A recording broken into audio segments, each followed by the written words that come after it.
I never thought I would be the guy whose life falls apart twice. First, when Samantha from marketing assaulted me at that company retreat, and second, when Jessica, my wife of 5 years, accused me of making it all up to cover an affair. The look in her eyes when she threw her wedding ring at me still haunts me. But last Tuesday, as the jury read the verdict and Samantha was led away in handcuffs, Jessica was there in the back row, tears streaming down her face. Before I continue my story, let me know where you are watching from, and hit that like and subscribe if you have ever felt betrayed by someone you trusted. My name is Griffin, and at 32 years old I thought I had everything figured out. I worked as a software developer at TechVision, a mid-sized tech company in Seattle. I had spent 7 years building my career there, working my way up to team leader where I mentored junior developers and led some of our most innovative projects. My colleagues respected me, and my superiors valued my contributions. Work was challenging, but rewarding, and I took pride in what I accomplished each day. But the real joy in my life was coming home to Jessica every evening. We met in college, dated for 3 years, and had been married for 5 wonderful years. Jessica, a kindergarten teacher with an infectious laugh and boundless patience, complemented my more analytical nature perfectly. She was 30, with bright blue eyes and a smile that could light up the darkest room. Her passion for her students reminded me daily of her caring heart. Our life together was comfortable and happy. We owned a small but cozy house in a quiet neighborhood, with a backyard where we hosted barbecues for friends during summer weekends. Every Saturday morning we would hike in the mountains just outside the city, talking about everything from politics to our favorite Netflix shows. We were planning to start a family soon, and had even begun converting our spare bedroom into a nursery, painting the walls a soft yellow. Our friends often commented on how well we fit together. Jessica and I rarely argued, and when we did, we made it a rule never to go to bed angry. Communication was the cornerstone of our relationship, or so I thought. We told each other everything, supported each other through difficult times, and celebrated each success no matter how small. TechVision prided itself on its positive company culture. We had regular team-building events, casual Fridays, and annual retreats to foster collaboration and creativity. It was at one of these company-wide meetings 6 months ago that our CEO introduced Samantha Bradley, our new marketing director. Samantha was 38, impeccably dressed in designer suits, with a confident stride and an impressive resume. She had previously worked at several high-profile tech companies and came with glowing recommendations. During her introduction speech, she spoke about her vision for our brand and her excitement about joining our team. Everyone seemed impressed by her eloquence and ideas, including me. In the following weeks, Samantha made a point to meet with every department head to understand their work better. When she came to the software development team, she spent extra time discussing our projects and asking thoughtful questions. At first, I appreciated her interest in our work. It seemed like she genuinely wanted to understand the technical aspects of our products to market them more effectively. But soon I noticed a shift in her behavior around me. She would find reasons to stop by my desk, lingering longer than necessary after our discussions had ended. She started texting me work questions after hours, sometimes as late as 11 at night. During meetings, she would choose the seat next to mine and occasionally touch my arm or shoulder when emphasizing a point. These interactions made me uncomfortable, but I brushed them off as her being naturally tactile or simply very invested in her job. I maintained professional boundaries, responding to her texts only during work hours and keeping our conversations strictly business-related. When she suggested grabbing drinks after work to discuss a project, I politely declined, mentioning that I preferred to spend my evenings with Jessica. Despite my subtle rebuffs, Samantha persisted. She began complimenting me in front of others, highlighting my contributions during meetings, and seeking my input specifically. Some colleagues joked about her having a crush on me, but I laughed it off, assuring them and myself that it was nothing. At home, Jessica noticed that I seemed more tense about work. I found myself talking less about my days at the office, not wanting to mention the uncomfortable dynamic with Samantha. When Jessica asked if something was bothering me, I attributed my stress to tight project deadlines, not wanting to make an issue out of what I still hoped was just an overly friendly colleague. Then came the announcement of our annual leadership retreat at Alpine Lodge Resort, a 3-day event in the mountains focused on strategy planning and team building. As a team leader, I was expected to attend. Jessica helped me pack, teasing me about having a mini vacation without her. If only I had known what would happen, I would have found any excuse not to go. The first day of the retreat consisted of workshops and planning sessions. Samantha kept her distance, engaged with other departments, and I began to think perhaps I had misread her intentions. That evening, all the attendees gathered for dinner, followed by drinks and socializing in the resort bar. The atmosphere was relaxed and jovial as colleagues unwound after an intense day of meetings. I was chatting with 2 engineers from my team when Samantha approached, offering me a drink she had just gotten from the bar. To refuse seemed impolite in front of others, so I accepted the glass of whiskey, my usual choice. Shortly after finishing it, I began feeling strange. The room seemed to spin slightly and sounds became muffled as if I was underwater. My limbs felt heavy and uncoordinated. My memories of what followed are fragmented and hazy. I remember Samantha suggesting I needed some air, then helping me walk, as my legs seemed unable to function properly. There are flashes of being in an elevator, then a hallway. I recall trying to speak but finding my words slurred, and my thoughts scattered. I have a vague recollection of being in a room trying to resist unwanted advances, but finding my body unresponsive to my commands. The next morning, I woke up alone in my hotel room, disoriented, and with a pounding headache that felt nothing like a normal hangover. As consciousness fully returned, so did pieces of memory from the previous night, along with a dawning horror at what had happened. Physical evidence confirmed my worst fears. I had been sexually assaulted. I sat on the edge of the bed, trembling for what felt like hours. My mind raced with confusion, shame, and disbelief. This could not have happened to me. I was a 6-foot-tall, 180-pound man. How could I have let this happen? Would anyone even believe me? Male victims of sexual assault were often disbelieved or mocked. The thought of reporting it made my stomach churn with anxiety. The remaining day and a half of the retreat passed in a blur. I avoided Samantha, completely claiming illness to skip the remaining activities. On the drive home, I tried to process what had happened and what to do next. By the time I arrived home to Jessica, I had decided to try to bury the incident and move forward. I could not face telling anyone, not even my wife, about what had happened. But trauma does not simply disappear when ignored. In the weeks that followed, I developed severe insomnia, waking from nightmares drenched in sweat. I flinched when Jessica touched me unexpectedly and found myself unable to be intimate with her. My appetite vanished, and I lost 15 pounds in just a month. Work became unbearable. Every time I saw Samantha, my heart raced, and I felt physically ill. My performance suffered as I struggled to concentrate on even simple tasks.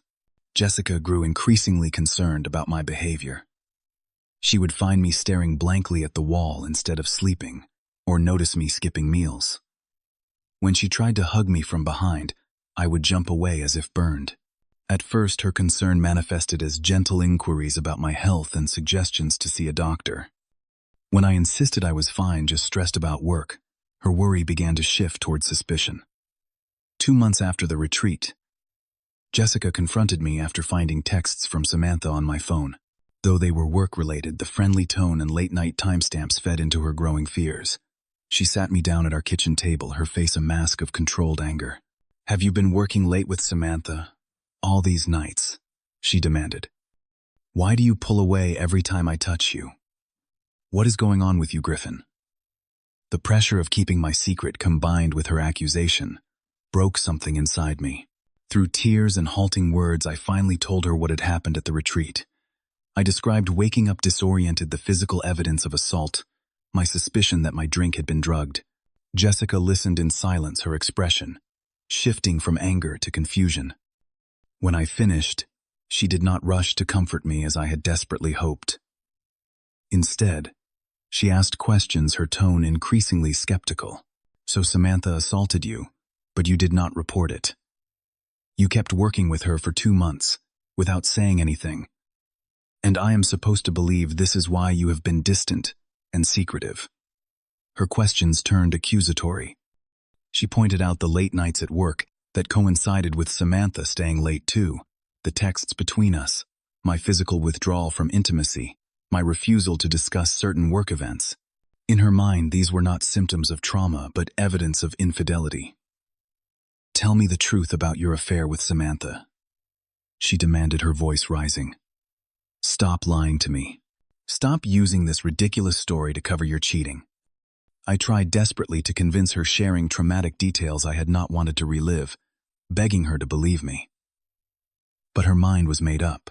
She stormed out of the house, calling me a liar and a cheater as she slammed the door. The next day, Jessica returned with her brother to collect clothes and personal items. She refused to look at me or speak directly to me. Her brother, once a good friend, glared at me with disgust. I learned later that Jessica had told him, and subsequently our entire friend group, about my supposed affair with Samantha. Friends I had known for years stopped responding to my calls and messages. At weekend gatherings I was no longer invited to, they comforted Jessica and condemned me. Only my parents, living in another state and confused by the sudden collapse of my marriage, stood by me unquestioningly. 2 weeks after her confrontation, Jessica filed for divorce, citing infidelity as the grounds. The papers were delivered to me at work, causing whispers among colleagues who had noticed the tension between Samantha and me, but misinterpreted its cause entirely. I had never felt so utterly alone. The assault had taken not just my sense of safety and control, but now my marriage and friendships as well. I spiraled into depression, barely functioning at work, and returning each night to an empty house that once held so much joy. I considered quitting my job to escape Samantha, but feared being unemployed while facing divorce proceedings. Then came the incident that changed everything. One evening, working late to avoid going home to an empty house, I found myself alone in a conference room gathering my materials after a meeting. Samantha entered, closing the door behind her. Her smile sent ice through my veins. We work well together, she said, moving closer. We should continue what we started at the retreat sometime. Her hand reached out to touch my arm. I backed away, knocking over a chair in my haste. Her predatory smile and casual reference to my assault suddenly crystallized something in my mind. If she had done this to me, she might have done it before. She might do it again to someone else. My silence was not just hurting me, but potentially enabling her to harm others. The next morning, instead of going to my usual desk, I went straight to the office of Andrew, our new HR director who had joined the company just weeks before. Something about his reputation for fairness gave me the courage to finally speak up. I closed his door and told him everything. Andrew listened without interruption, taking notes and asking clarifying questions without judgment in his voice. When I finished, he thanked me for my courage and assured me the company would take my report seriously. He explained the investigation process and offered to connect me with resources for survivors. For the first time since the assault, I felt a small measure of relief. Someone had listened. Someone had believed me. The HR investigation uncovered disturbing information. Another employee had abruptly left the company 6 months earlier after working closely with Samantha.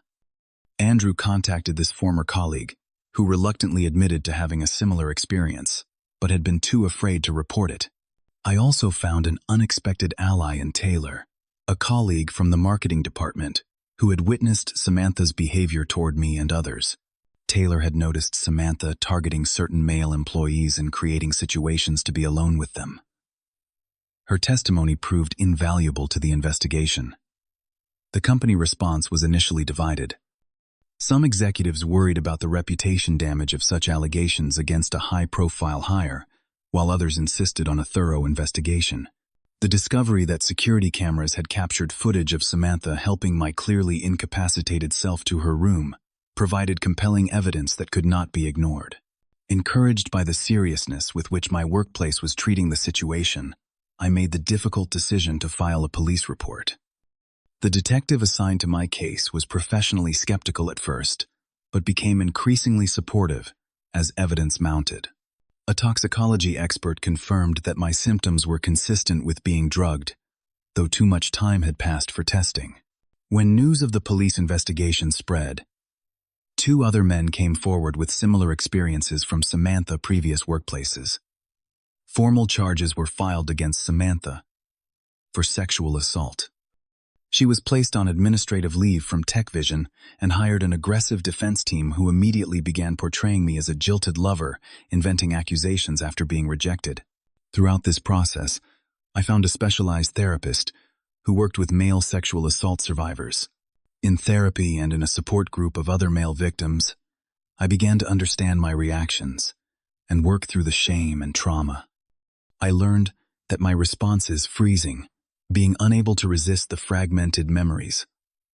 The withdrawal from physical contact afterward were all common trauma responses. As the case progressed toward trial, local media picked up the story.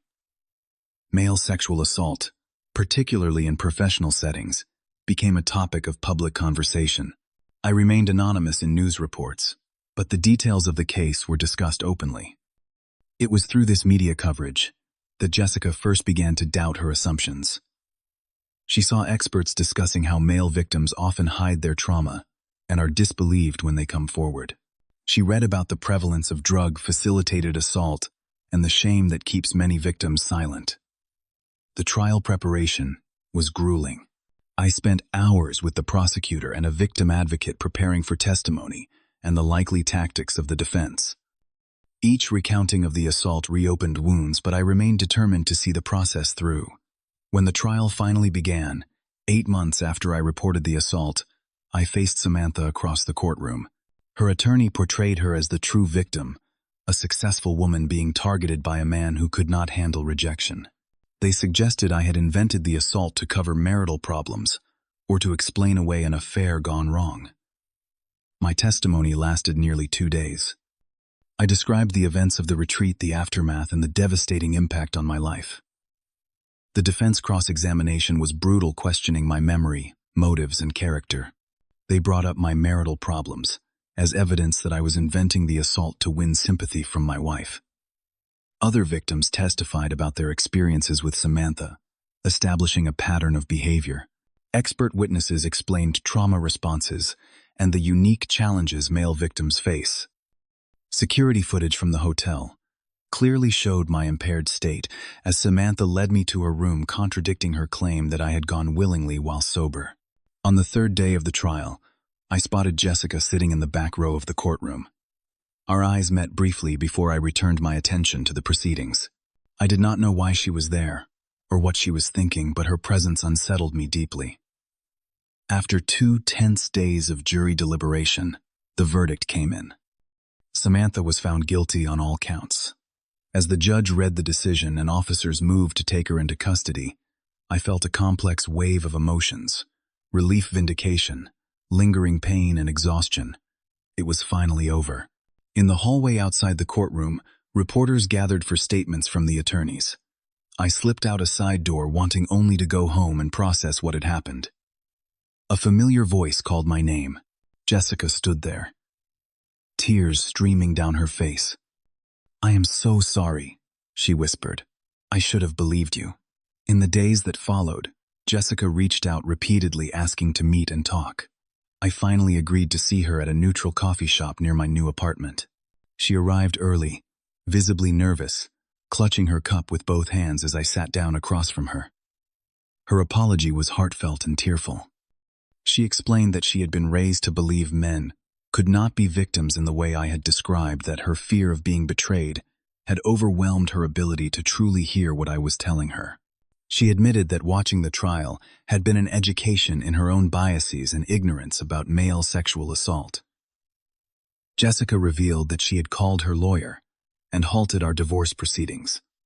She suggested we could rebuild our relationship, perhaps with couples counseling, to address the breach of trust. She spoke about our history together, the love we had shared before the trauma, her commitment to supporting my continued healing. I listened quietly, my emotions a tangled mess of longing for the comfort of our former life and the sharp pain of her betrayal when I had needed her most. Part of me wanted to forgive everything, and returned to the safety of our marriage. Another part knew that something fundamental had been broken between us. Over the following weeks, Jessica made consistent efforts to make amends. She attended a support group for partners of sexual assault survivors. She sent me articles and resources showing she was educating herself about trauma. She respected my boundaries and need for space, while making it clear she was willing to wait and work for reconciliation. I discussed the possibility with my therapist, examining my own feelings honestly. Did I want to reconcile because I truly believed we could rebuild something healthy? Or was I simply afraid of facing the future alone? Was forgiveness possible, without forgetting the pain of her disbelief? After much reflection, I invited Jessica to meet me at the park where we used to walk on Sunday afternoons. As we sat on a bench overlooking the lake, I told her my decision. I explained that while I forgave her reaction, which came from ignorance rather than malice, I could not rebuild a marriage on a foundation so deeply cracked. Some forms of trust once broken cannot be fully repaired, I said. I will always wonder in moments of crisis whether you will stand by me or doubt me. And you will always carry the guilt of having failed me when I needed you most. Neither of us deserves to live in that shadow. We signed the divorce papers the following week, with mutual respect and without anger. Jessica hugged me before we parted, whispering that she would always regret not believing me, but that she understood my decision. I moved to Portland 2 months later, accepting a position with a new company where nobody knew my history. In my new city, I began volunteering with an organization that supports survivors of sexual assault, particularly focusing on reaching male victims who might otherwise stay silent. Through helping others, I continued my own healing. I built new friendships, slowly learning to trust again in measured steps. I discovered that my experience, though deeply painful, had given me insight and empathy that could benefit others walking similar paths. The journey from victim to survivor has not been a straight line. There are still nights when I wake from nightmares, days when memories ambush me unexpectedly. But there are also moments of genuine joy, of connection, of purpose that would have seemed impossible in the darkest times. What I have learned through all of this is the vital importance of believing survivors, regardless of gender or circumstance. Trauma does not conform to our expectations or biases. It affects each person uniquely, and healing requires both personal strength and community support. I have also learned about the power of speaking truth, even when it seems impossible. My silence protected my abuser and allowed her to potentially harm others. Only by finding my voice, despite the risk and pain, could justice be served and healing begin. Forgiveness, I discovered, is not about reconciliation or forgetting. It is about liberation from the power of pain over your life. I have forgiven Jessica not to welcome her back, but to free myself from the weight of resentment. I have even found a way to forgive myself for the unwarranted shame I carried for so long. The road ahead still holds challenges, but also hope.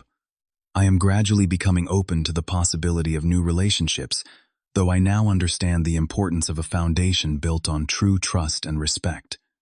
The trauma will always be part of my story, but it no longer defines who I am or what my future holds.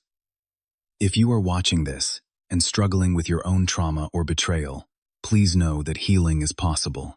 It takes time and support, but you can reclaim your life and find purpose, even in your pain. Have you ever had to rebuild trust after it was broken? Share your experiences in the comments below. And if this story resonated with you, please like, subscribe, and share it with someone who might need to hear that they are not alone. Thank you for listening to my journey, and remember, your story matters too.